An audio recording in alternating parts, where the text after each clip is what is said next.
They looked miserable in those cages, like tiny prisoners. I did them a favor, Amanda declared, flipping her blonde hair over her shoulder with a self-satisfied smirk.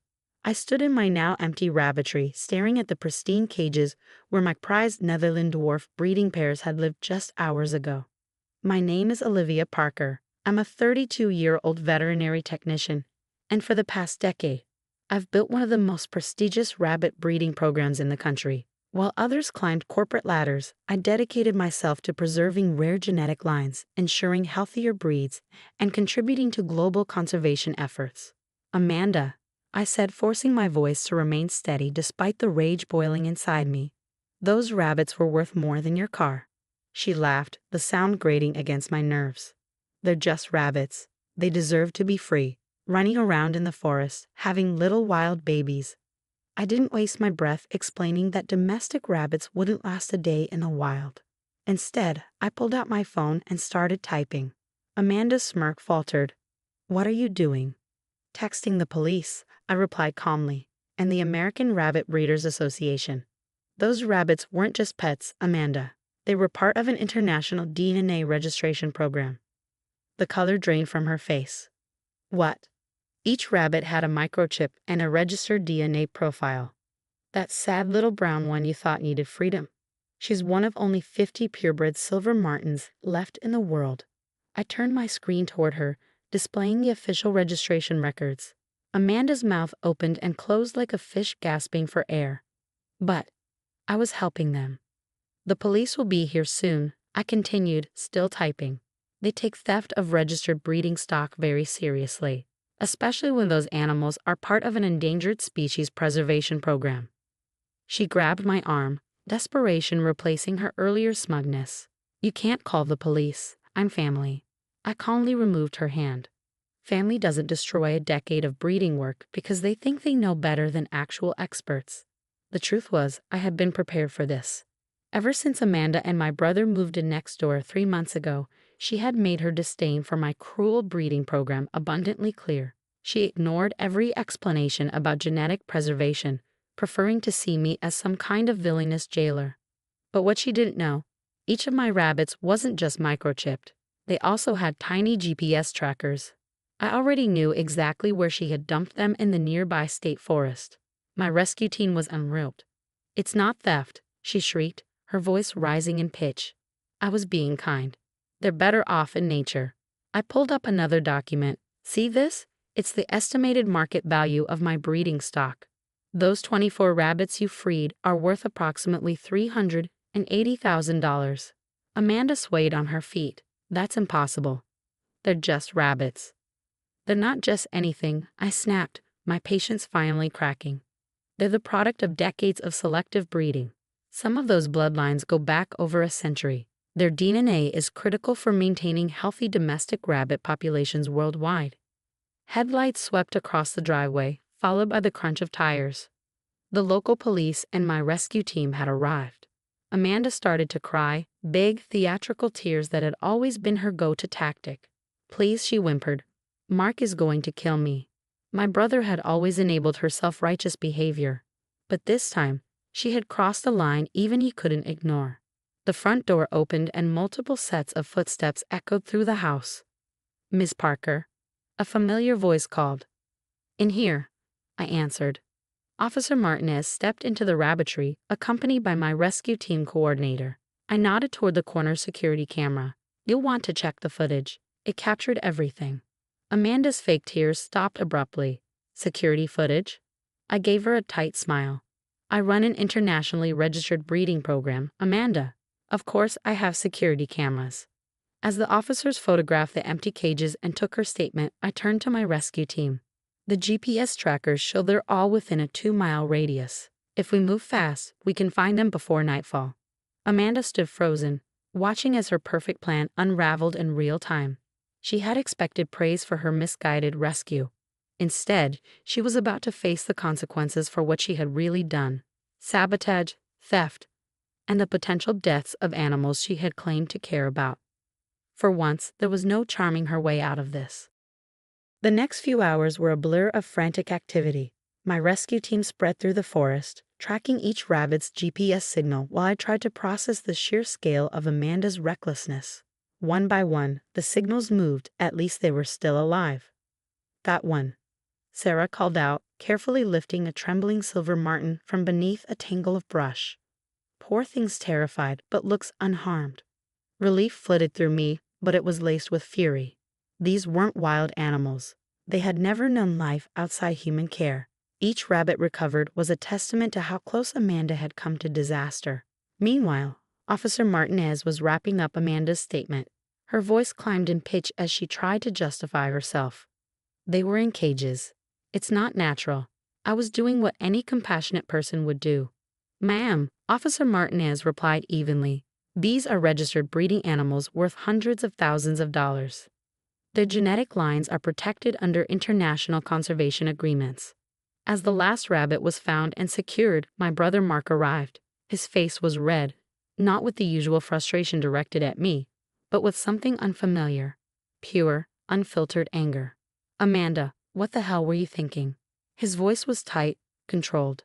Do you have any idea what you've done? Amanda lifted her chin, but the bravado was slipping. I was helping. They were suffering. I stepped forward, clutching the latest veterinary report. Actually, they receive better medical care than most people. Weekly checkups, specialized diets, climate-controlled housing. They're part of a preservation program for endangered domestic breeds. Mark dragged his hands through his hair. A child could tell for when he was overwhelmed. How much trouble is she in? Officer Martinez exhaled. Given the value of the animals and their protected status, this could qualify as grand theft. However, he glanced at me. If Ms. Parker chooses not to press charges and all animals are recovered safely.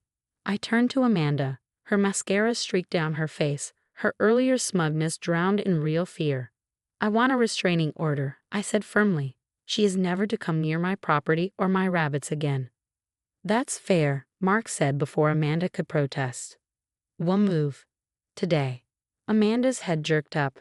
Move? But we just got settled. And then you committed a felony against my sister, Mark snapped. We're lucky she's not pressing charges. The rescue team finished their initial health checks. Miraculously, all 24 rabbits had been found with no immediate injuries, though their stress levels concerned me. They'll need careful monitoring, I told Mark. Stress alone can kill rabbits, if any of them suffer complications. Send me the vet bills, he interrupted. Every single one. Amanda made a noise of protest but fell silent at Mark's glare. For the first time in years, he wasn't making excuses for her. Officer Martinez handed me a copy of the incident report. You'll want to notify the Breeding Association. They may recommend additional security measures. I nodded, already dreading the phone calls. Some of these bloodlines were irreplaceable, the product of generations of careful breeding.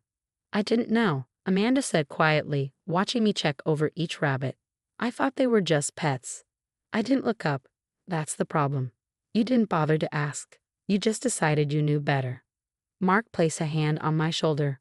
We'll be out by tonight. I'm so sorry, Liv. As they left, I heard Amanda start another round of protests, but Mark's voice was firm. This time, he wasn't bending to her self-righteousness. For the next several hours, I focused on my rabbits, documenting their conditions for the Breeding Association and my insurance. The GPS trackers had saved them this time, but I needed stronger security. Amanda had proven that much. My phone buzzed with a text from Mark. Movers will be here in an hour. Amanda's staying with her sister until we find a new place. I really am sorry. I didn't reply. Years of Amanda's helping had chipped away at my patience and my relationship with my brother. This wasn't the first time she had interfered in my life, but it would be the last. I glanced at my rabbits, each one special, each one carrying a history that extended far beyond Amanda's limited understanding. She had nearly destroyed something precious because she refused to accept that someone else might know more than she did. As night fell, I finally exhaled. The rabbits were safe. Amanda was leaving, and for the first time in months, I felt like my home was mine again. In the weeks that followed, my rabbitry became a fortress. New security cameras, reinforced blocks, and a state-of-the-art alarm system ensured that no one, not Amanda, not anyone, could repeat her so-called rescue attempt. The Breeding Association responded swiftly, using my ordeal as a case study to improve security protocols for all registered breeders. My GPS tracking system became the gold standard, with other breeders reaching out for advice on protecting their own irreplaceable genetic lines. Mark stayed true to his word, paying every vet bill without complaint. The rabbits gradually recovered, though two of my oldest has required extra care for weeks. Dr. Patterson handed me a report during one follow-up visit. The DNA test results are in, no genetic damage from the stress. But I'd recommend delaying breeding for at least 3 months. The setback frustrated me, but health came first. Always. Then came the letter. I want to appeal the restraining order, Amanda's lawyer wrote. My client was acting out of compassion, and the severe restrictions are affecting her family relationships. I forwarded it to my own lawyer with a single word. No. Mark called that evening, his voice heavy with exhaustion. She's not handling this well, Liv. She thinks everyone's overreacting. She nearly destroyed a decade of work because she refused to listen to experts, I replied, my grip tightening on the phone. The restraining order stays. He sighed but didn't argue. Maybe for the first time he was seeing Amanda for who she really was. Their marriage strained under the weight of her choices, and I could tell he wasn't sure how much longer he could hold it together. Meanwhile, the breeding community rallied around me. Stories poured in from other breeders, tales of well-meaning interference that had caused irreversible damage. My upgraded security system became a model for protecting valuable breeding stock. 6 months after the incident, an unexpected email arrived from the International Rare Breed Conservation Society. They wanted to feature my rabbitry in their annual report. Your experience highlighted a crucial issue, the director wrote. Many amateur activists don't understand the scientific importance of controlled breeding programs. As I wrapped up a photo shoot for their article, Mark arrived alone. He looked older, worn down. Amanda and I are divorcing, he said, watching as I checked a new litter of silver martins. Her sister's been encouraging her activism. She still thinks she did nothing wrong. I searched for the right words. Part of me felt guilty for being the cavalist, but another part knew this had been inevitable. The rabbits are doing well, I said instead. The breeding program's back on track. He exhaled a quiet laugh. Good. You know, I never really understood what you did here until all this happened. These little guys, they're important, aren't they? They're part of something bigger than us, I said, showing him the detailed genetic records. Each one carries traits that could help preserve their breed. It's not just about having pets, it's about protecting their future. Almost on cue, a tiny kit poked its head out of the nesting box. Perfect silver martin coloring. Exactly what the breeding program needed. The incident had changed more than just security protocols.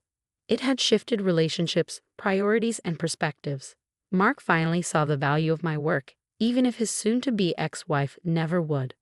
My rabbitry became a beacon for other breeders, proof that passion for animals needed to be balanced with knowledge and respect for expertise. The GPS trackers that saved my rabbits became standard worldwide. Amanda eventually moved across the country with her sister, still convinced she had been right.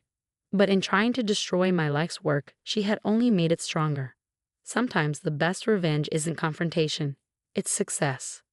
My rabbits thrived. The program grew. And my brother, he finally found his voice, standing up to the self-righteousness that had nearly cost me everything.